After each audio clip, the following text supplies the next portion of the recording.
જિલ્લાની આજની પ્રેસ વાર્તામાં આપ સૌનું સ્વાગત છે। અમારા જિલ્લા ભાજપના સન્માન્ય પ્રમુખ શ્રી આદરણીય શ્રી દેવજીભાઈ વરચંદ, અમારા પૂર્વ પ્રમુખ અને ધારાસભ્ય શ્રી સન્માન્ય કેશુભાઈ પટેલ, એવા અમારા જિલ્લા પંચાયતના સન્માન્ય પ્રમુખ જનકસિંહ જાડેજા, મહામંત્રી શ્રી આદરણીય નરેન્દ્રભાઈ, સાત્વિકદાનભાઈ, ચેતનભાઈ અને સૌ આપ મીડિયાના મિત્રોને મારા નમસ્કાર।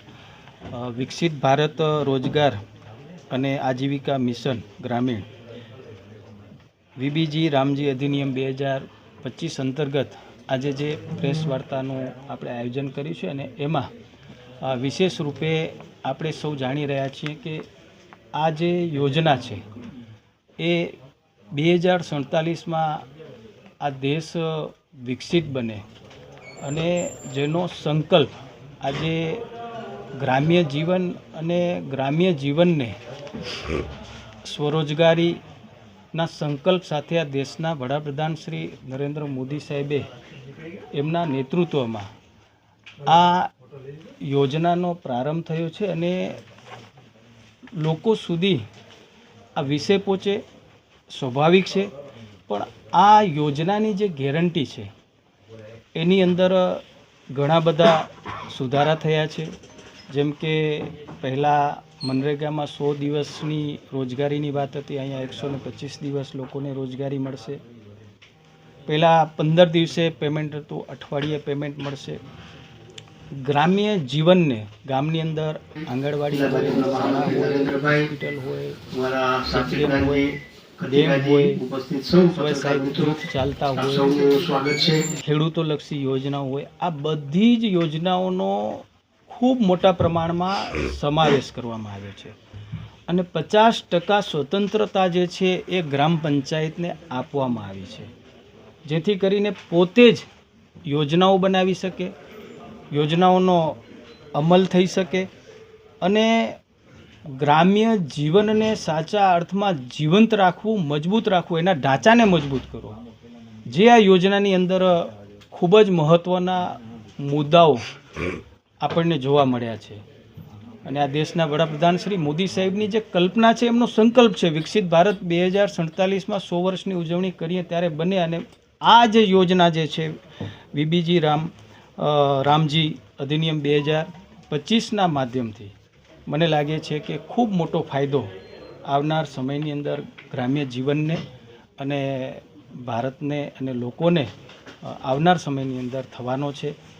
હું દેશના વડાપ્રધાન શ્રી નરેન્દ્ર મોદી સાહેબનો આભાર માનું છું કે 11 વર્ષની અંદર એમના નેતૃત્વમાં અનેક એવી યોજનાઓ છે, પ્રધાનમંત્રી અન્ન યોજના હોય, પ્રધાનમંત્રી આયુષ્માન કાર્ડની યોજના હોય, પ્રધાનમંત્રી સુકન્યા સમૃદ્ધિ યોજના હોય, પ્રધાનમંત્રી કિસાન સન્માન નિધિ હોય, પ્રધાનમંત્રી મુદ્રા યોજના હોય, શૌચાલયની યોજના હોય, આવાસની યોજના હોય, આવી યોજનાઓના માધ્યમથી પણ આજે કરોડો લોકો આજે એનો લાભ લઈ રહ્યા છે। અને હવે જ્યારે આ એક વિકસિત ભારત રોજગાર અને આજીવિકા મિશન ગ્રામીણ યોજના અંતર્ગત જે છે કે ખૂબ લોકોને મોટો ફાયદો આવનાર સમયમાં થશે। તો એ રીતે કે આ યોજનાની અંદર ખૂબ મોટા સુધારા કરવામાં આવ્યા છે અને તમે જેમ વાત કરી કે સ્કિલ મળશે, જે ગામની અંદર છે કે પહેલાં માત્ર ક્યાંક મર્યાદિત આ યોજના હતી, આજે જે છે કે ગામના વિકાસમાં અને સ્કિલ માટે પણ સ્વસહાય જૂથ ચાલે છે તો એના માટેની યોજનાઓ બનશે। માત્ર યોજનાઓ નહીં પણ એને સ્કિલ માટે એના સ્ટ્રક્ચર ઊભું કરવા માટેની પણ સુવિધાઓ આમાં ઊભી કરવામાં આવી છે, એટલે સાચા અર્થની અંદર છે કે દરેક લોકોને કામ મળશે આ યોજનાના માધ્યમથી। આપણા દેશના વડાપ્રધાન શ્રી નરેન્દ્ર મોદી સાહેબની જે કલ્પના અને એમનો સંકલ્પ છે કે આ દેશને વિકસિત બનાવો, 2047માં 100 વર્ષની ઉજવણી થાય અને જો વિકસિત આ દેશને બનાવવો હશે તો એનું મૂળ જે છે એ ગામડાઓ છે અને પૂજ્ય મહાત્મા ગાંધીજીને ગામડાઓ બહુ પ્રિય હતા। ગ્રામ્ય જીવન સાથે અનેક વાર્તાઓ આપણે એમની જોયેલી છે, સ્વરોજગારી અને ગામડાઓ મજબૂત બને છે એમની પણ એક કલ્પના હતી અને એ પૂજ્ય મહાત્મા ગાંધીજીની કલ્પનાને જમીન ઉપર ઉતારવાનું કામ આપણા દેશના વડાપ્રધાન શ્રી નરેન્દ્ર મોદી સાહેબ કરી રહ્યા છે અને મને લાગે છે કે આ યોજના જે છે કે એમાં ઘણા બધા જે સુધારા થયા છે અને જેના માધ્યમથી ગામડું જે માત્ર સમૃદ્ધ નહીં પણ ગામડું દરેક ક્ષેત્રે અવ્વલ બનશે, સમૃદ્ધ તો બનશે જ, પણ આ યોજનાનો એટલો બધો મોટો ફાયદો થવાનો છે કે ગામડું છે કે દરેક ફિલ્ડમાં, દરેક ક્ષેત્રમાં, એ કિસાન હશે તો કિસાનની પણ ઘણી બધી આમાં યોજનાઓનો સમાવેશ થયો છે. ખેડૂતોને પણ એનો સીધો લાભ થવાનો છે. એટલે મેં કીધું એવી રીતે અલગ અલગ દરેક ફિલ્ડના લોકોને આનો સીધો લાભ થવાનો છે.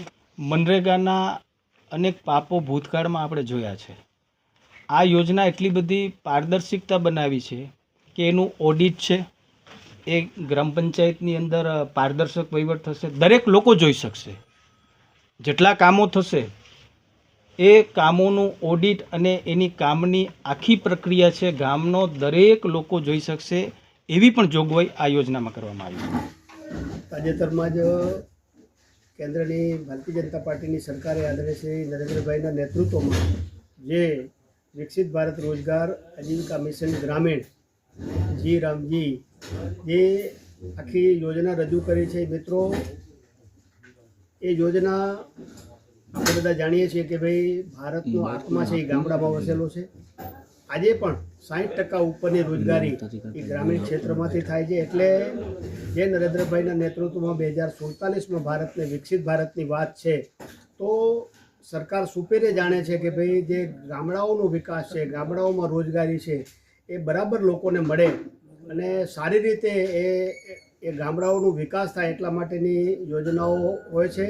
એ જ પ્રકારે મનરેગા યોજના જે તે વખતે મહાત્મા ગાંધીના નામે એ લાવવામાં આવી હતી, લોકોની રોજગારની ગેરંટી લઈને. એ જ યોજનાઓમાં સુધારા વધારા કરીને, કારણ કે કોઈ પણ યોજના છે એમાં સુધારા વધારા સમયાંતરે કરવા જ પડતા હોય છે. એ સરકારી યોજનાઓ હોય, એ આપણું પોતાનું જીવન હોય, કોઈમાં પણ સમયાંતરે સુધારો ના કરાવ તો એ નામશેષ થઈ જતું હોય, તો જતો ખૂણામાં રહી જતું હોય છે. ત્યારે નરેન્દ્રભાઈએ એમાં સુધારા વધારા કરીને વિકસિત ભારત જી રામજી યોજના છે, એમાં જે પ્રકારે ગામડાના અર્થતંત્રને ધબકતું કરવા માટે ન માત્ર આ વર્ષો થયા, જે કોંગ્રેસમાં જે વર્ષો થયા, આપણે બધાને ખબર છે મનરેગા યોજના આવ્યા પછી એ મોટા ભાગે ગામડામાં, મને યાદ છે અમે ગામડાના છીએ, એટલે એ માટી ઉપાડવાનું કામ હોય, મજૂરો, અનસ્કિલ મજૂરો માટી ઉપાડે અને એને રોજગારી મળે, એના સિવાય બીજું કાંઈ જ નહીં. એ માટીના ઉપયોગ, એ પૈસા સરકારના જાય એનો કોઈ ઉપયોગ નહોતો. એટલે આ જ યોજના છે એમાં સરકારી પૈસાનો પૂરેપૂરો પાઈનો ઉપયોગ છે અને એ પાઈનો ઉપયોગ ગ્રામીણ વિકાસમાં છે, ગામડાઓના વિકાસ માટે છે. મિત્રો, એટલે હવે જે કંઈ જે આ જી રામજી યોજના દ્વારા જે યોજનાઓ બનવાની છે એ ગામડાના સામાન્ય મજૂરથી કરીને સ્કિલ, એ ન માત્ર લોકોને રોજગારી મળશે પણ એક આખું સ્કિલનું ડેવલપમેન્ટ એ ઊભું એવું થશે કે એ ભવિષ્યમાં એ પોતે પણ ઉદ્યોગકાર બની શકે, પોતે પણ ગામમાં નાના મોટા રોજગારના કામો કરી શકે. એ પ્રકારની યોજના છે અને એ પ્રકારની આમાં ટ્રેનિંગની વ્યવસ્થા છે કે જેમાં એ મજૂરોને પોતે એ કૌશલ્ય પ્રાપ્ત કરી શકે અને એના દ્વારા પોતાના પણ ધંધા રોજગાર ઊભા કરી શકે. એ પ્રકારનું એ પ્રાવધાન આ યોજનામાં છે. મિત્રો, કોંગ્રેસે જે પ્રકારનું અત્યારે મહાત્મા ગાંધીના નામે, એ હું તો કહું કોંગ્રેસને શરમ આવી જોઈએ કે આવી વાતો કરતા. મહાત્મા ગાંધીના નામે વર્ષો થયા એ જૂઠાણું ચલાવી અને મહાત્મા ગાંધીએ તો એમ કીધું હતું આઝાદી પછી કોંગ્રેસને વિખેરી નાખવી જોઈએ, પણ એ કામ ન કર્યું. અને જે પ્રકારે પ્રથમ વડાપ્રધાન જવાહરલાલ નહેરુ અને એની ટીમ જે આખું વિદેશી મોડલ ઉપર, જે પોતે વિદેશમાં ભણેલા હતા અને એ અંગ્રેજીથી જે પોતે મોહિત થયેલા એવા લોકોએ જે આખી દેશની બાગડોર સંભાળી અને એને કારણે આપણે આઝાદી પછી જે પ્રકારે એ ગામડાનો વિકાસ થવો જોઈએ, ગામડામાં લોકોની સુખાકારીના કામો થવા જે ન થયા, એને કારણે જે ગામડાઓ પણ ભાંગ્યા. આપણા કચ્છની વાત કરી તો લાખો લોકોએ ગામડામાં સ્થળાંતર કર્યું છે. જે તે સમયે આપણે એ ભલું થજો નરેન્દ્રભાઈનું કે ભારતીય જનતા પાર્ટીની સરકાર 2014માં આવ્યા પછી આજે એ આખું જે અલગ અલગ યોજનાઓ છે એમાં પરિવર્તન કરીને સારું કામ છે, સારી યોજનાઓ છે, એના મૂળના ઢાંચો એક જ રાખીને, આત્મા એક જ રાખીને એમાં અલગ અલગ પરિવર્તનો કરીને આ મહાત્મા ગાંધીએ જે પ્રકારની વિચારધારા લઈને જે કામ કર્યું પોતાના સંપૂર્ણ જીવનમાં, આ દેશની સુખાકારી માટે મહાત્મા ગાંધીએ કામ કર્યું. ગ્રામ સ્વરાજની વાત લઈને કે એનું ગ્રામ સ્વરાજ છે વાત, મારી આપ સૌને એક એ લાગણીસભર અપીલ છે કે આપણે બધાએ એ મહાત્મા ગાંધીનું પુસ્તક ગ્રામીણ સ્વરાજ જે છે એ વાંચવું જોઈએ. એમાં જે મહાત્મા ગાંધીએ જે ગ્રામીણ અર્થવ્યવસ્થાની વાત કરી છે મિત્રો, વર્ષોથી મને યાદ છે, અમે નાના હતા ત્યારે ગામડામાં બહુ બારેથી ઓછી વસ્તુ લેવી પડતી, આપણે કાંઈ જ લેવું ન પડતું મોટા ભાગે. સમજો અમે નાના હતા ત્યારે અમે કોઈ વસ્તુ બજારમાં લેવા જઈએ તો ઘરની બાજરી દઈએ, 1 કિલો બાજરી દઈએ, સામે અમને અનાજ જે વસ્તુ ખપતી હોય, જે બારેથી આવી હોય, સાબુ જોઈએ, આ તે નાની મોટી વસ્તુ મળતી, એ બોર વેચવા આવે અને અનાજ આપીએ તો આપણને બોર આપે.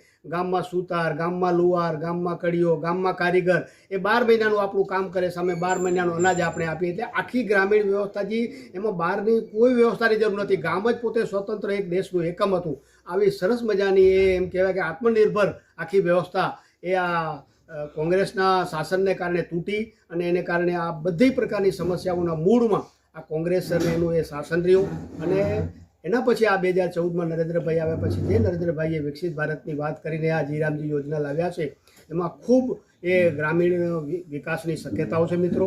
અને નરેન્દ્રભાઈ આપણે બધાએ જોયું હશે, આ મહાપુરુષ એવા છે કે જેમણે આ દેશ માટે એને કોઈ એક એના વિરોધી પણ એના કામ વિશે શંકા ન કરી શકે, ત્યારે કોઈએ પણ આ યોજના છે એમાં કોઈ શંકા કરવાની જરૂર નથી. કોંગ્રેસના જૂઠાણાઓ ક્યારે ચાલ્યા નથી. આ યોજના સંપૂર્ણ એ ગ્રામીણ વિકાસને સમર્પિત થઈને યોજના રહેવાની છે.